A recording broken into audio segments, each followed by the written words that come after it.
labs na ng ating pag-strip sole. Re-repeat na natin to ng silver mga idol. Medyo meron pa siya mga tira-tira. So tuloy na lang natin pasyo. So guys, ito na yung the next day. Yun mga ka-roads, bali ito na yung date ng ating pag-repaint ng ating front shock. Yan, nabugaan ko na siya ng primer gray. Tapos itong ginamit ko na pintura from TikTok. Yan, so ito na siya ngayon. Itatap coat na lang natin mga idol. Bosni gamit nating pang top coat. So yan, napakakinang.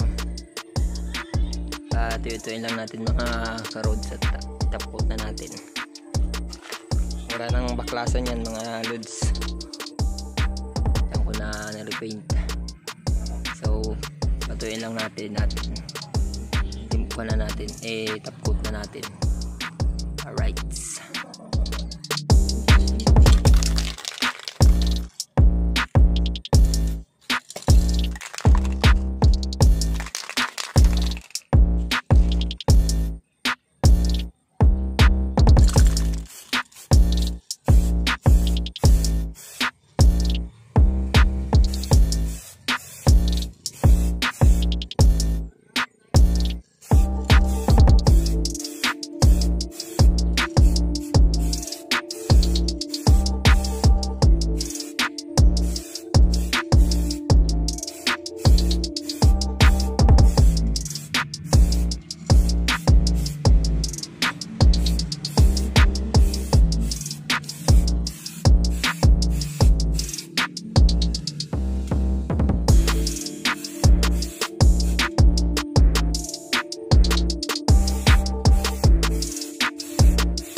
Good clear.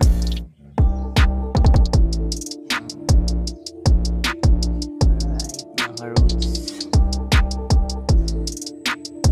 Yun, good morning mga idol. So ito na yung final locks ng ating na-repaint na front shock. Yan, yung disc nya na-repaint ko na rin mga idol.